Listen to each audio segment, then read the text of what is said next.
Hi, and welcome back to Gatecrashers. This week we're joined by Cavan Scott. You may know him from his work on Shadow Service at Vault Comics, or his Star Wars work and the upcoming High Republic comic from Marvel.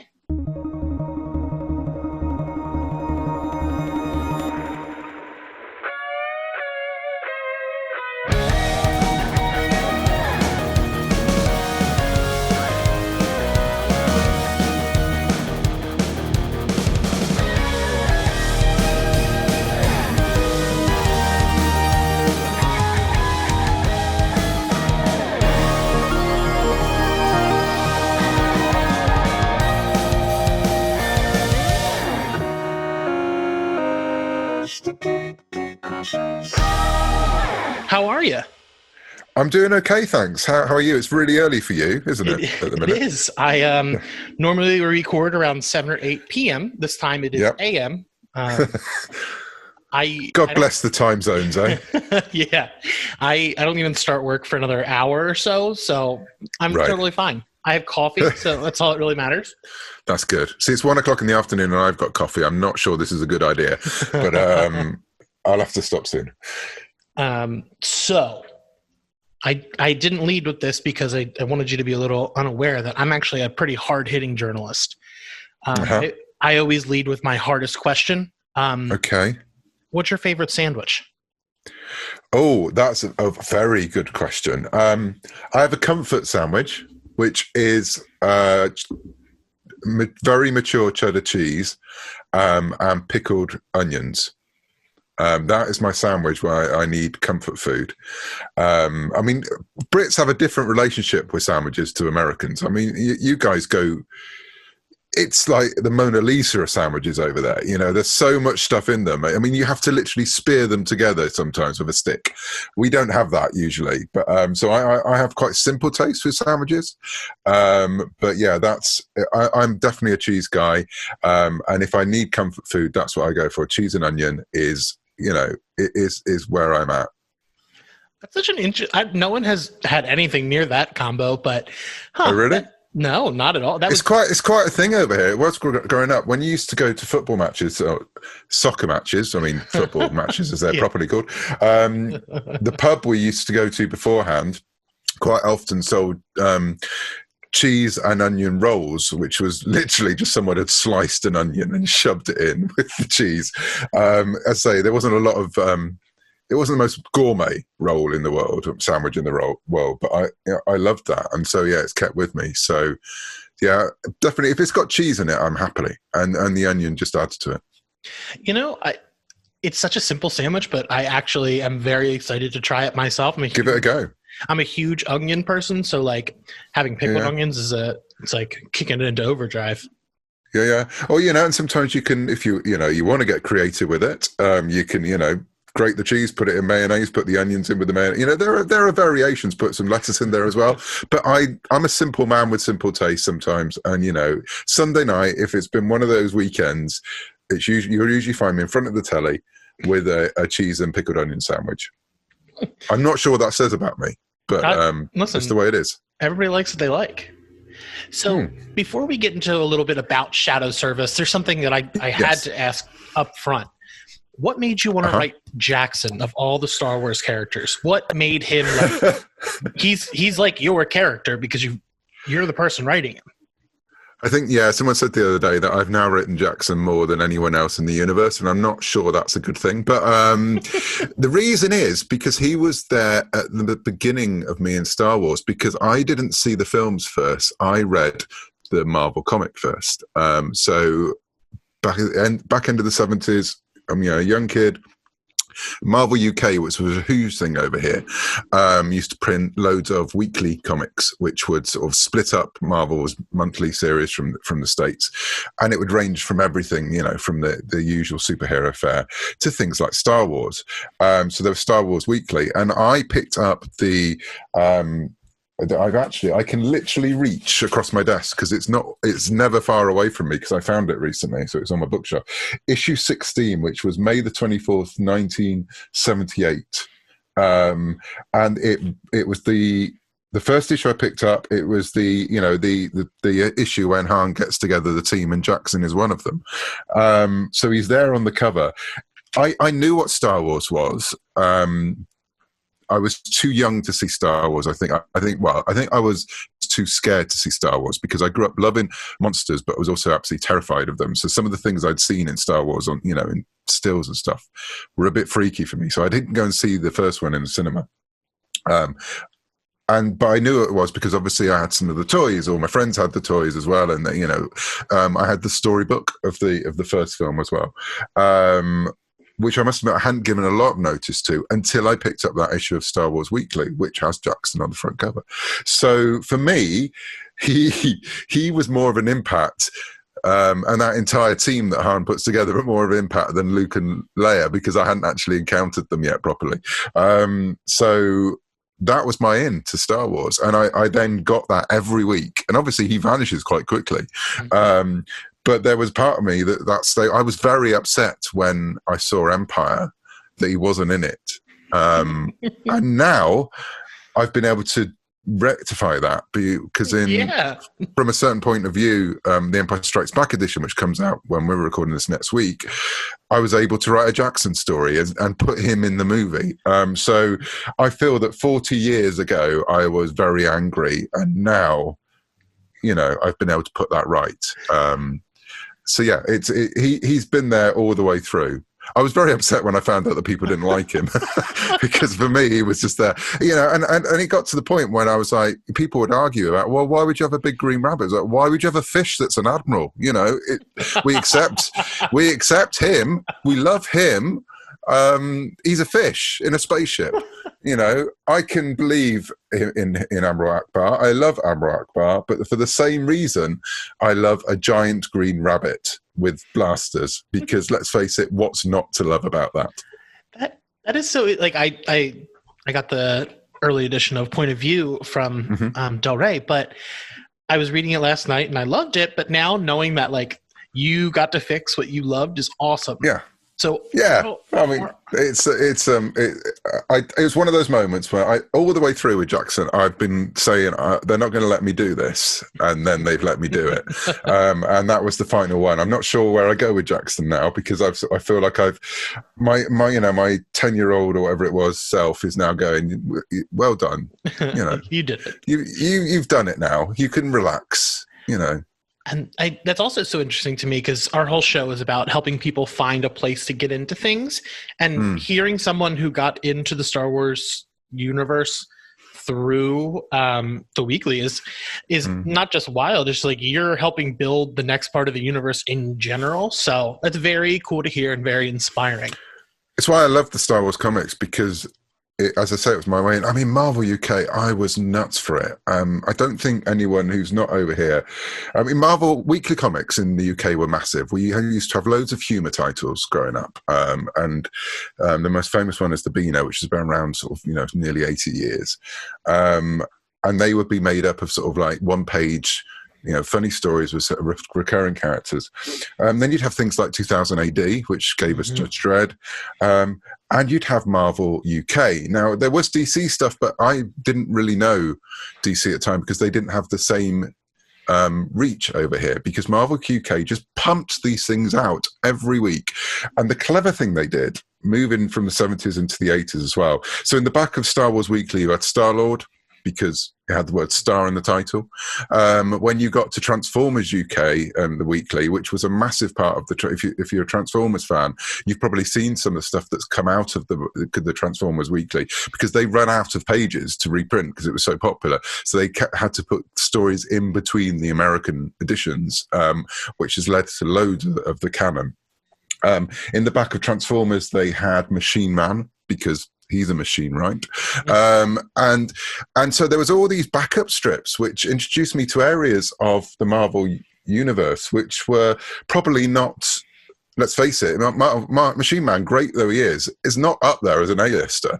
I remember getting Secret Wars weekly, which introduced me to so many Marvel heroes I'd never seen before. But what really kept me coming back every month or every week was the fact they serialized Alpha Flight in the back. And so for me, and for an entire generation, Alpha Flight is more important than the Avengers, because we didn't really have an Avengers comic, but we had a comic that each week, even though it had Avengers in the main title, had Alpha Flight in it. And so Alpha Flight was massively important to me, more than the X-Men or anything, because it was an introduction into sort of a Marvel team.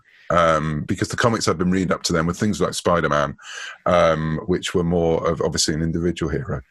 So yeah, Marvel UK, hats off to them at that time. They were incredible, and I don't think I would be into comics, and I don't think I would really have my job if it wasn't for reading those weekly comics, which we all read and then passed to each other and swapped around.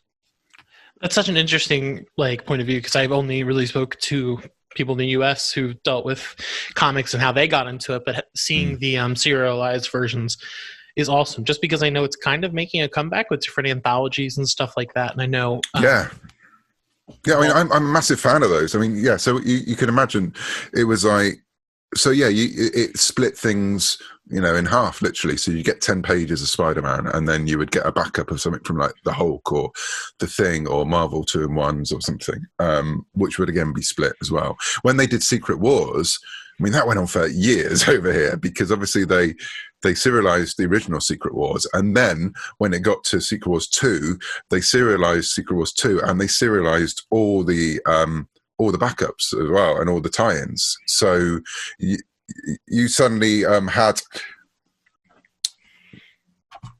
Sorry, my computer's played up at me.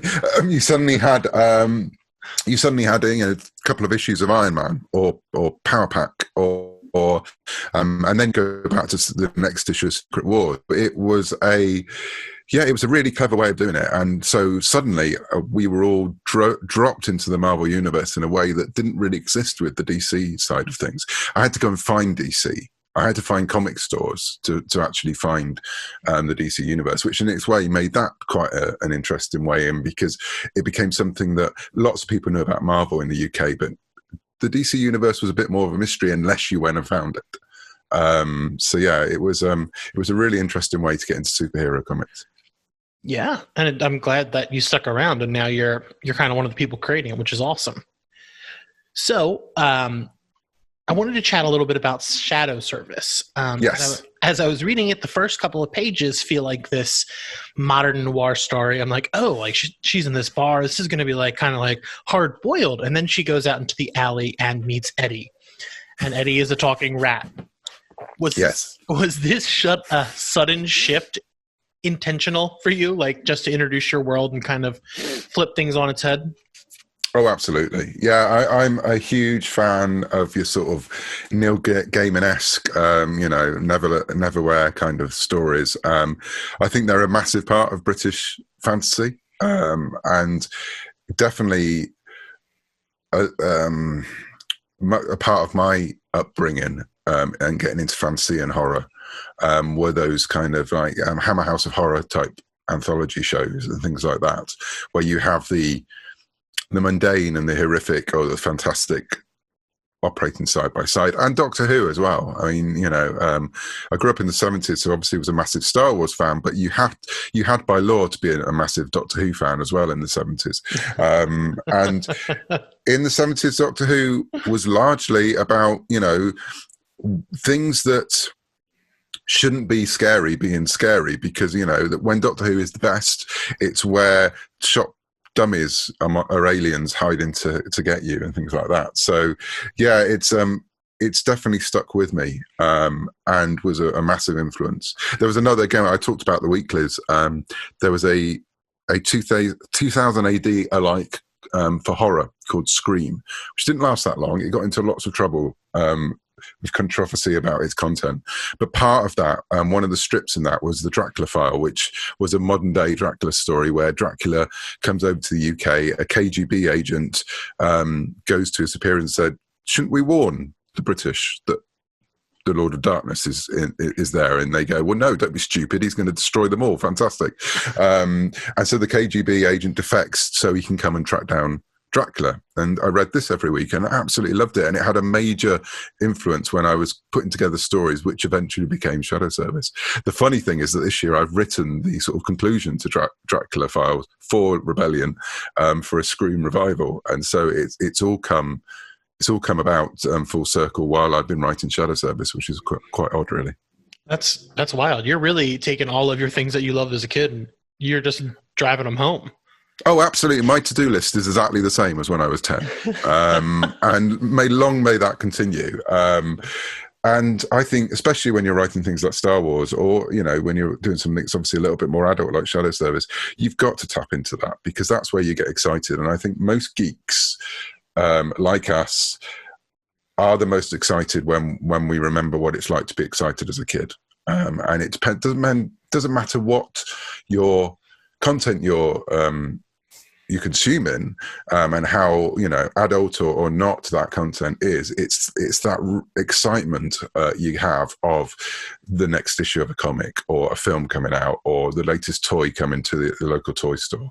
I think that's so important for us in this business, to always try and remember that, because it can get very serious at times, but I think you always have to have that moment of childlike glee, not childish glee, but childlike glee, with something that's happening. Yeah, especially because with these things that you're creating, you have the power to help someone else feel that, and then they continue the cycle, and then they're like, oh, I really want to continue this series when they're a writer later in their life. So with all of that, did you feel you had a little bit more freedom to experiment more in something like Shadow Service rather than something that's like a set IP like a Star Wars? Yeah, absolutely. It was so I've been writing IP stuff for 20 years now, and I love it and enjoy it. But you know, but I've been pushing into writing more of my own, you know, creator and stuff over that. And at first it's terrifying, because you go, well, where's the Bible? Where are the notes? You know, where's the point we've got to get to? And, you know, everyone looks back to you and, well, you tell us. And you go, oh yeah, it's me, isn't it? And so, yeah, there is that thing that when you're working in an IP, you have boundaries, and those boundaries force you to be creative, to tell good stories. When you're coming up with something new, you literally have to put the boundaries in yourself, because otherwise you can just do anything. And I think that is quite terrifying. And it's been so, I've enjoyed it so much because of that.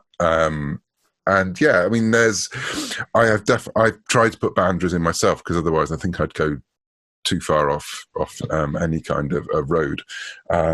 But yeah, no, it's been great, and working with the team on Shadow Service, it's been a complete and utter joy to create something new from scratch. And it's one of a number of things I'm working on as well, most of which haven't been announced yet, of more creator-owned stuff. So yeah, I'm liking the balance. I think I'll always be wanting to write license and IP work, but at the same point, you know, this has been where I've been trying to work towards. So it's very satisfying to see happening in the minute. Oh, that's awesome.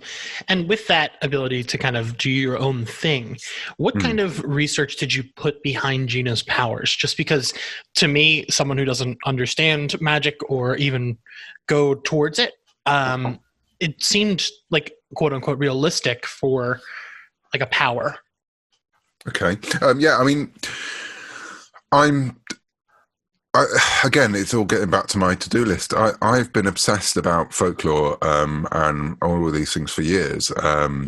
And so I do feel I've been researching this book for most of my adult life, as I've sort of been, you know, I go around, I'm one of those people who go to a new place, back when we could go to new places, and go into the bookshops and find the little pamphlets about the legends and ghost stories of this area and the folklore. And so a lot of it has come from the stuff I read for A, fun, and now B, for work. So yeah, that's where a lot of it originates from. And obviously then you try and put your own twist on it.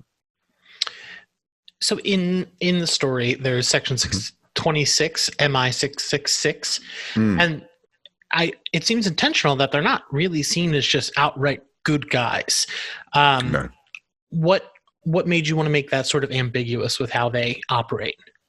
because that's what the world is like. I'm a big fan of espionage films. I'm a massive fan of Bond, but obviously it goes far beyond Bond when you talk about these stories and these tropes, and when you look into a more sort of like Tinker Tailor Soldier Spy, John le Carré world, you do get into that. But these are massive shades of grey. These people are doing things that they have to be comfortable with the fact that they're protecting the world by doing things that people would say are wrong. And so I wanted to explore that, and I wanted to explore a group of quite broken people who have to literally stand in the way of darkness, and how dark they are themselves to do it. And yeah, it's all too easy to make the characters like this, be a very patriotic, flag waving, good guys. But that has its place, but it wasn't that kind of story. And the long form story, if we want what we want to tell beyond this run, hopefully it's going to last longer than the 10 issues we've got planned. We'll really explore that and explore what Gina the main character of Gina, what difference she'll make to these people who have been living in a bubble of their own making for so long now, and literally living in the shadows where they haven't had to interact with people from the outside world. And that is interesting that you mentioned the ongoingness of it, because it felt like so far it's felt like a first arc of a series. Like I want to see more. So in your mind, you do want to continue the story past the miniseries.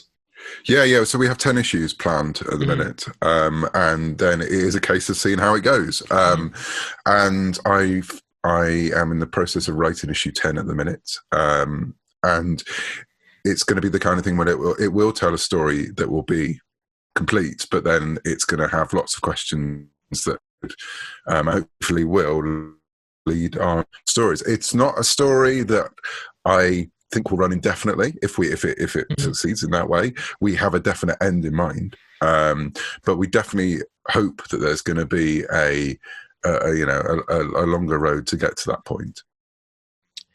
And something that stuck out, and I think it was the latest issue about the Section 26 van that rolls up. Yes. The fact that it's bigger on the inside. Yes. That has to be a reference, isn't it? Oh, it's absolutely. And I mean, in the original draft, there was a line that was taken out where Gina turns around to Hex, who's the spy master, and says, "Who do you think you are, David Bloody Tennant?" And unfortunately, we had to cut that just for space, and it killed me.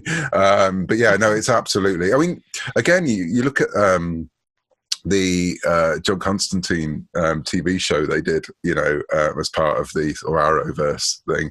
He has a house that's bigger on the inside. It's an old magical trope that internal dimensions can be expanded. And at the end of the day, and this is why I upset quite a lot of my Doctor Who fellow fans, I still believe that Doctor Who is more science fantasy and science fiction, and the TARDIS is a magical thing rather than an actual scientific thing. So I know I can hear people sharpening their knives, and I've had this debate on panels before. The Doctor is a wizard. She has a magic wand. They can do incredible things, and they have a box that's bigger on the inside, and it can travel anywhere. That's magic. And they even they deal with it in the show. It's the old rule that someone's magic is just a form of science that we don't understand yet. And if the Time Lords are anything, I think that's what it is. So yeah, it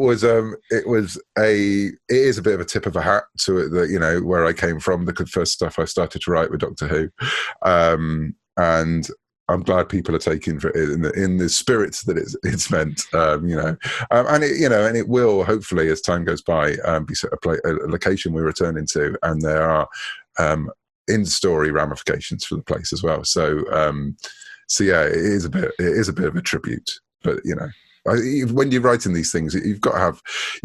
I'm all for wearing my influences on my sleeve, and then perhaps doing something different with them. Yeah, I mean, the inside of it is wild. Like seeing some of the stuff in there is like, whoa, the art on the book is incredible. Corin is amazing, and all the stuff with the big statues, the skull statues, that's Corin. You know, I knew she liked drawing demons. It was only the issue 2 that I realized how much she liked drawing demons, and so the demon count has gone up issue on issue. The statues are absolutely something she added that weren't in the script, and I will quite happily say that. And they do play out now. You know, it was one of those wonderful moments when you're working on a team and the story's got to go somewhere, and you'll find a way of doing it, and you don't quite know how you're going to do it, and then another member of the team provides something, and the skull statues absolutely provide that link. I was like, oh, that's who they are. So yeah, and that's why I love working in comics, because it is it's a joint creation. And yeah, Corin's detail she puts in pages is intense, and I am constantly writing in the script, please don't kill yourself or destroy your hands. Because there are moments where she's just started work on issue 6, which is takes the team overseas, and it's to a location where I knew the detail was going to be wild. So I have again tried to temper this in the script. But then the previous issue, they go into a pub, which should have been the most basic place for them to go, and it's the most detailed panel in the world, and it's like a fifth of a page. It's not, it's ridiculous. There's even sort of stuff on the walls that's from my house, that she's put in there as a joke. And it's so, yeah, she's great. We were put together on the book by Volt. We'd worked together before. And it was one of those moments when it was a real sort of, head desk. Why didn't I think of Corin when I was coming up with this? It just seems to make so much sense. And now I can't imagine doing it with anyone else, because, she's so much part of it. I always love hearing how people collaborate. So that's awesome. And I know you did mention the science fantasy thing, and I do think Star Wars is that as well. So you've worked on pretty much 2 of the biggest IPs for that genre ever, Doctor Who and Star Wars. How did you approach working on Star Wars rather than Doctor Who? What were the differences in the themes and writing for you? Well, Star Wars has far less whimsy, even though it does have giant green rabbits in it, but the whimsy is strong in Doctor Who. You can get away with things in that very British tongue-in-cheek fancy way. I think Doctor Who can absolutely break your heart, and it should at points. But that fundamentally there is whimsy at the side of it, at the centre of it, which is along the route, the same lines as Alice in Wonderland and the mainstay of British fantasy. With Star Wars, obviously, I always try to remember that Star Wars is fun, and Star Wars is an adventure. And again, there are moments when you're trying to make your reader really feel, but then you want to remember what it was like, as I said earlier on, to be that 10, 12-year-old kid sitting in a cinema and seeing the Death Star blow up, or hearing Darth Vader's rasp and feeling a chill. And I think that's, for me, that's one of the differences. Star Wars is about high adventure. It's about characters in that high adventure. I remember when the trailer for The Force Awakens came out, and I loved it because it was Star Wars, but it didn't. I don't know if you remember, that first trailer didn't really have, or the first teaser didn't really have much in the way of character. It was just ships, and ships are obviously a massive part. And anyone who sees my Lego posts on Instagram know that I'm constantly making Lego ships. But obviously the characters are the thing that keep us coming back, and I was very happy when the next trailer had people in it. But yeah, it is the adventure of those people in Star Wars in a way that I think it is more so than Doctor Who. Yeah, I did not know you built those Legos. I always try to get them. Oh, I do. and then I'm like, where am I going to put them? I don't have any room for... Oh, no, this is my problem. I literally have no space. And I've got a pile, and I think I've got a problem, to be honest. I got the 1989 Batwing the other day. That I'm jealous. Very jealous. I know. Because I didn't get the Batmobile because 1989 Batman is right up there. It's one of my peaks. But my theory was with the Batmobile, it's black and it's just going to collect dust even more than my other Lego models to collect dust, which are largely lighter colours that I can wipe quickly. But then the Batwing, I was like, oh, well, where does he get those wonderful toys? I have to get that. And the fact you can mount it on the wall, so it's automatically saying, this is where you're going to store it. I have a bit of space. I'm hoping it's going to fit. But yeah, no, I'm obsessed with Lego. I'm sitting here at my desk and I'm looking up and I've got the Return of the Jedi Emperor's throne room to build. I've got a Lego. I can't even tell what that is. This is awful. A Lego ship in a bottle to build. Yeah, there's a lot. Did you? And then go ahead. No, I was going to say the one thing I said this year I wasn't going to get was the Lego Advent Calendar, the Star Wars, because I've been doing that for years. I bought them for my kids and they just gave up, so I just used to carry on. And I post them on, every day and try and guess what some of this stuff is. And this year I said I wasn't going to get it. And then the day before lockdown, I went into our local toy shop and it was there. And I justified going, well, we're going in lockdown tomorrow. I'll need to do something in December. And I walked into the door at home and I was like, great news. And my wife was like, oh, yeah, marvellous. But, it'll keep me happy. It'll keep me off the streets. You know what? I'm probably going to order that tonight just because I need the Poe Dameron sweater. I know, especially after seeing the trailer for Lego Holiday Special. It looks awesome. I'm so excited. Especially, okay, one more. Because Baby Yoda and everyone's going to interact. I'm so excited for that. I'm a big prequel era fan. And because that's what I grew up with, my first Star Wars movie, other than seeing the remaster, whatever you want to call them, what was Phantom Menace? So seeing droids and stuff like that always gets me so giddy. When we went to Galaxy's Edge, we were walking around, and in one of the parts, there's an old battle droid in a cave. There is, and I saw it. It's we went when the crack of dawn, so it's 7 a.m. and I just beelined, not realizing I was cutting through people's pictures, and I just had to be in front of that thing. So that's always exciting. Did you get the Razor Crest Lego? Yes. That in a minute is on the top of a cupboard in the kitchen. Oh, I'm telling you, I got the Jurassic Park T-Rex and gates, but I haven't built the gates because to be fair, I bought it for the T-Rex. And so she's standing on the bookcase my wife has to cope with so much. Yeah. She's in the bookcase in the lounge. If you go, in the hallway. Also in the hallway is Yoda's Jedi Starfighter. If you go to the downstairs bathroom, there's Doctor Strange's Santorum on top of a shelf next to Thor's ship. I'm looking around here. I've got an A-wing, Anakin's experimental starfighter from the Clone Wars, various things from Tatooine, because I said I was only going to limit myself to Tatooine sets, and then they've just released that big cantina set, which I cannot justify. But it's how dare they? The yacht is what I was looking at the yacht. That's here. I'm telling you, it's that's next to the Penguin's car from the Lego Batman movie. It's ridiculous. It's ridiculous. I'm looking at the Jurassic Park thing it's funny because I stood in front of the Lego store window for quite a long time thinking I can justify this purpose because I'll have the Jurassic Park gate. That's what I really wanted. And you wanted the dinosaurs. So well, I could, the gate's still in the box. And only because I don't know where I'm going to put it.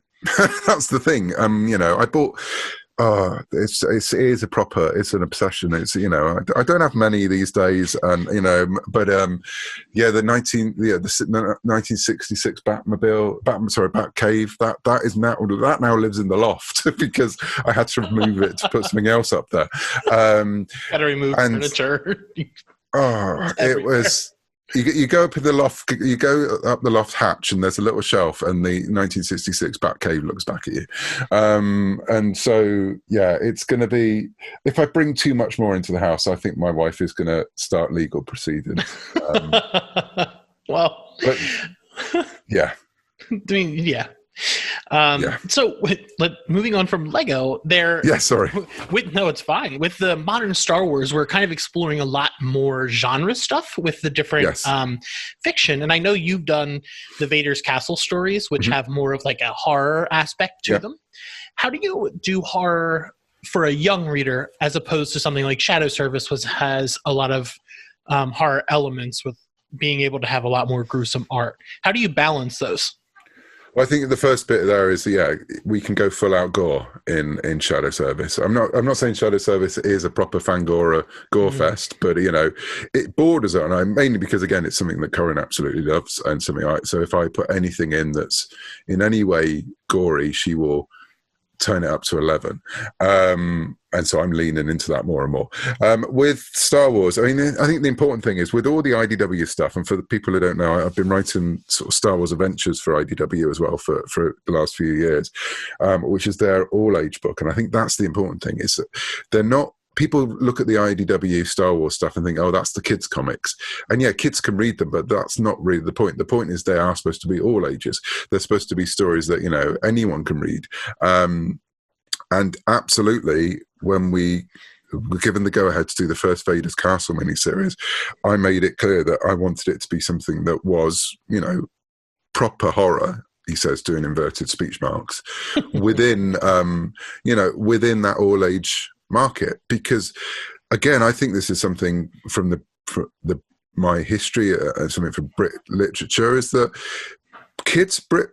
British kids stuff has been absolutely terrifying in the past. And when I was growing up, Doctor Who was a horror show. It was absolutely the why you watched it was the monsters. The cliche over here is that you watched it from behind the sofa because you were scared.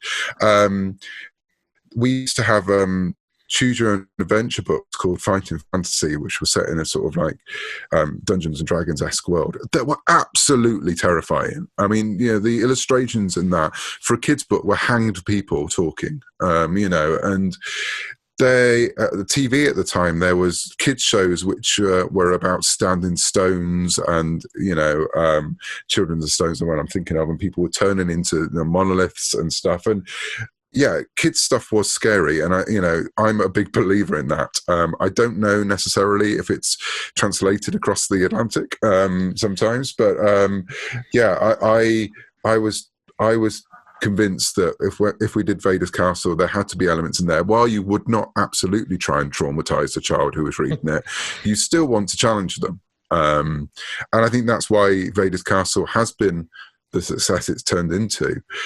Because I think it shocked people when they thought, oh, this is going to be like Scooby-Doo horror. And while I have no problem with Scooby-Doo horror and long may it last, it was, we wanted to make it something that anyone could pick up. And if you like horror and you like your Star Wars with a horror tinge, you would get something out of it. And I think that became clear when we announced the artists that we were working with. That they were people who, were straight off the back of the Chilling Adventures of Sabrina or Francesco, and I think that that put everything in. I think when people saw the Ewok story from the first series, I think they realised what we were doing. They let me do the Wicker Man with Ewoks. I mean, it's. Yeah, there was an iteration when it was the Wicked Man because it was set after Return of the Jedi, but we then pushed it further. I know, if only we could have stuck with it. But yeah, we moved everything back a bit. And so, it's you have to be responsible. You have to remember who the audience could be. But I think you also have to remember that kids like this stuff. They like being creeped out. Not all kids, but a lot of kids. They like the gory stories that they hear in history. They like, they like monsters. They like feeling safely scared. And I think it's an important thing as well. Good horror stories teach you how to be frightened in the right way growing up. And yes, that's very, for me, it's really important. And I'm still kind of taken aback about the Doctor Who stuff because I've read articles where people say it was scary, but like growing up, the only Doctor before Modern Who was Tom Baker. Like I saw it on PBS all the time. I loved him, but it's not like I ever saw it as something scary because I guess I've been more exposed to horror my whole life. So it's very interesting to think of it that way. Well, because, I mean, obviously, it's very much the time. You look back now to the Tom Baker years, and the effects are, let's face it, dodgy. But you had people ripping their face off to, reveal that there are massive worms underneath it with a single eye in the middle of the worms. That's horror. They blatantly stole from Hammer as well. I mean, there's Frankenstein stories, there's Dracula stories, there's mummy stories during the Tom Baker era. It was gothic, and so absolutely. It was Monster of the Week stuff, and it was my entrance into so much horror. Because of the Frankenstein story, I knew what Frankenstein was, obviously, but it sort of led me into Frankenstein. It led me to Hammer Horror, because I wanted to find out what these things were that they were riffing off. And so for me, Hammer and Doctor Who are so interchangeable, also because they quite often star the same stars. People who were in Hammer and Amicus movies were also in Doctor Who. I mean, Tom Baker is in one of the greatest Amicus movies ever, The Vault of Evil, and playing an artist who messes around with voodoo and starts to paint people and then kill them through his paintings. And because I watched that because it was Tom Baker, the Doctor's in it, and so massive crossover for people of the generation who were growing up in the late 70s, early 80s. I think there's not many of those who don't now like horror because of Doctor Who. Yeah. And so we've only been doing this for about 2 years, and my interviewing skills get a little better each time, but I just have to say this end of this question gives me two paths to my next one. I can talk about Tom Baker joining Star Wars with Rebels, or the other route I'm going to take is talking about Trandoshans, because the original costume is a reused Doctor Who prop. I'm a huge Trandoshan and Faline fan. Like that, those are my Star Wars species. Yeah. And you are introducing Skier. How do you say it? Skier. I think I said it right when we were talking before. So I would kick myself if I didn't ask you about Skier. I know in other interviews you said that he's gruff and opinionated, but also loyal. I was curious if he's like a warm character with some humor, or is he more like a brooding type? Depends who he is with. He is a different, like all of us, and we're all different depending who we're with. He's different when he's with his soon-to-be former Padawan, Keith Trennis. But Skier has reasons to brood in the story we're telling. We join him at a point in his life where things are going to start changing very quickly. And so, you get the feeling there's probably a little bit of Worf in my creation of Skier. I mean, when the Next Generation came out, I loved the fact there was a Klingon on the bridge. And I loved, Michael Dorn's portrayal of Worf. And again, Worf can be very different to very, different characters. I mean, he ends up with Deanna Troi for a bit. No one would have seen that coming. And other times he can be, really angry and really cross with everyone and not happy at all. That was the kind of character that I wanted to explore with Skier. I mean, he came from a bit of concept art. When we were doing the original rundown of what would become the High Republic, Phil Noto did some amazing concept art. I think I've talked about it before in other things, but the five of us involved all came up with a different pitch of what Project Luminous, as it was then, would be.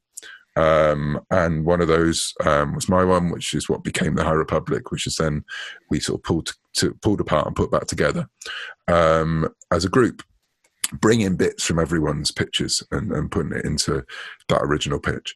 And Phil was there, and he did a bit of concept art for each of our story ideas, and then we basically got him going on that. And he did this when we first discussed the High Republic. He just did this. I mean, it's the bit of art that's out there of a group of Jedi all standing in a line with their sabers. And it's a piece of art which I became massively obsessed about, because none of those characters existed in the storyline. It was literally Phil just coming up with what he would like to see. And it became a bit of a mission of mine to go through each of those characters and give them a story. And one of them was a Trandoshan Jedi, which I just thought was genius. And it sort of meshed. Again, it's that thing earlier on when I was talking about Corrin. It's that I had an idea for a character, but I didn't have a species for them. And Phil provided that species. And it meant that the story went a very interesting way. I mean, people are now looking at that bit of art and going, when are we meeting all these characters? And most of them, they'll meet. There's the one in the middle who's the blonde female who everyone thinks is Ava Chris, who's the lead character in Charles Soule's novel. And that's not Ava Chris, but, people will find out. And yeah, so I just found it fascinating to have a character. I don't like mono cultures, which Star Wars is full of. I don't like mono planets where it's the ice planet or I like weather. And yeah, I like the idea that you meet, and it happened in the expanded universe. We met, Hutts that were Jedi and things like that. So I like to have, Star Wars is based on monocultures, but I think you can play with those. And the High Republic should be a time where people don't take your species as a label, and the Jedi of the High Republic should accept anyone, because let's face it, when they join the Jedi, they are babies. So, their culture is the Jedi from that point on. So, but the same point I like to explore through these characters, the fact that perhaps they are interested about where they've come from as well. This is a different era of Jedi. It's an era of Star Wars where the galaxy is more open, and the Jedi are more open as well. So yeah, it's going to be interesting to explore some of these characters and their understanding of where they come from and what that means to them now. Interesting. And will he be a big part of your series? Yes. Yes, absolutely. And he's become a bigger part of it as well. He, until very late in the process, he wasn't Kiranis's master. She had another master, and it was one of those moments when you sort of hit yourself and go, why have I got that character when I already have this one over here who needs a bigger part in the story and actually can provide that role. And again, you have those moments when it works after that. So yeah, when we start the series, Keeve is a Padawan with Skier, and it's no secret we've talked about this. She, as the series goes on, she becomes knighted, and it's her. You see the High Republic through her eyes, and you get to explore what it's like to be a Padawan, and then move away from your master, but still work with them every day. Because it is a group book, it's going back to what I was saying earlier on about comics. It's a team book. So she is working alongside the person who's trained her, and working alongside as a peer at that point. So yeah, there's lots of things we can do with them. That's all. That's big for me. Just because when all that concept art came out, my brother, who I co-host a show with, I texted him immediately because of the Wookiee. He has been obsessed with, and I can't remember his name, the Jedi Padawan from the Clone Wars, who was a Wookiee. Yes. It's his favorite Jedi. And I was like, Jake, he's in like 3 things. How is he your favorite? But I get it, because like I love these weird off characters as you do. So seeing a Trandoshan not as a ultra-violent bounty hunter is going to be awesome. So with the I know Project Luminous and all that, how much input did everyone get to have on this sort of new era of the universe?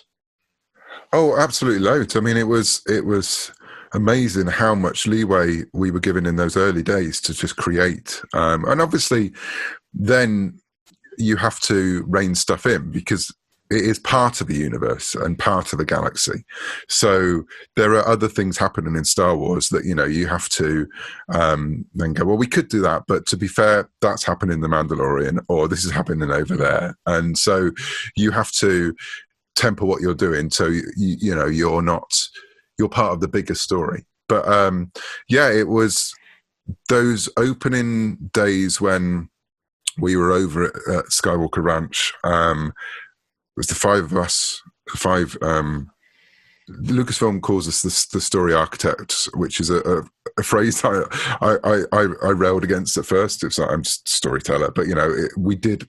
The reason they said it's because we are, the five of us were building something, but it wasn't just the five of us, because in that room there was also all of Story Group. There were all of the editors from Lucasfilm. There's obviously Mike Seglain, who's he was our Nick Fury. He got us together. He assembled the group, and it was incredible. The first thing we did was the first morning they showed us the plans for The Mandalorian. They showed us the plans for episode 9 and other things that are going on. And so it was just that moment when you're sitting there going, oh no, they're actually telling us this stuff. Should we leave? Do you want me to go outside? Put earmuffs on, like. Yeah, exactly. And then you realise that the next part of the conversation is like, okay, what are you doing? But it was good because it did balance it, because we could build off other stuff that was happening, and we could you realise that you are part of a big interrelated fictional universe. So yeah, but they have let us really run wild with a lot of it, and and that era is absolutely what started to come out of those conversations. That's that whole thing is so exciting to me, just because like everyone knows 2020 has been an extremely long year, but hasn't it? This whole thing has been like one of the bright lights at the end of the tunnel, just because I'm so excited for different types of Jedi. So I do have to ask you one more question before you go. Okay. If you had a Rube Goldberg machine, what would it do? Okay, so it's been this week while we're recording this, I've been refreshing news sites quite a lot, and I think everyone can probably realise why.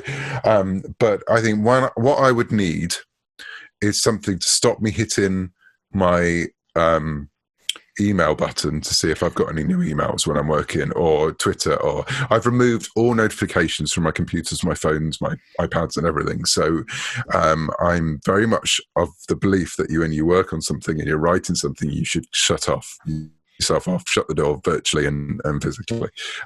Right. I am a nightmare for going, just look at Twitter. No, just look at Instagram. Just look at my email. So what I need is when my finger starts going towards that, or I start pushing my mouse towards that it sets off a big machine that pushes lots of levers and is connected to a boxing glove, which then punches me in the face. So it's that kind of, it's a training mechanism. So it's like a training an animal, that, well, I'm going to look at my email. There you are. I've been punched. So because, to be honest, when I go onto Twitter, sometimes it is a bit of a punch when you see some of the arguments that are going on there. So if I can get that pain beforehand, it would help. It's funny because those machines, I talked about the sort of humor comics over here. One of the one that's the only one last one standing is the Beano, which has been going for 80 years or so. I wrote for the Beano for years, and I wrote a character called Roger the Dodger. And Roger's entire shtick is the fact that he's very lazy. So to get out of work, creates these really elaborate dodges so he doesn't have to do the chore. And in doing so, works much harder than he'd ever need to if he actually just did the washing up. So I wrote those for about 2 years, and that's probably the most work I've ever had to put into stories, because they're really plot intensive and they're only 2 pages long every week. So I definitely like those ideas, because I could just slap myself and say, don't look at email, Scott, whack. But no, I do like the idea that a Joker-esque boxing glove on an arm would come in and punch me in the face. It would have to watch out for all the Legos, though. It would, because it hit those. Can you imagine that? So actually, every time I look at Lego, someone knocks my Jabba Palace off the shelf. Oh, that hurts me personally, because I love Jabba. Yeah. So imagine, that's it. Yeah, someone smashes my Lego every time I look at. Oh, that's nasty. Oh, yeah. Don't let your wife hear this one. No. I'm gonna pretend this podcast never happened. Well, I'm very thankful I had you on. This was great. Where can people find you? My website is cavanscott.com. You can find me at Twitter at Cavan Scott. As I say, I'm there far too much. But yeah, that's probably the best two places to go and find me. Or you could go to if you're interested in the Star Wars side of it, there's a High Republic microsite as part of the StarWars.com site as well. Thank you for coming on. This is Thanks for having me. We'll see you next week. Precautions.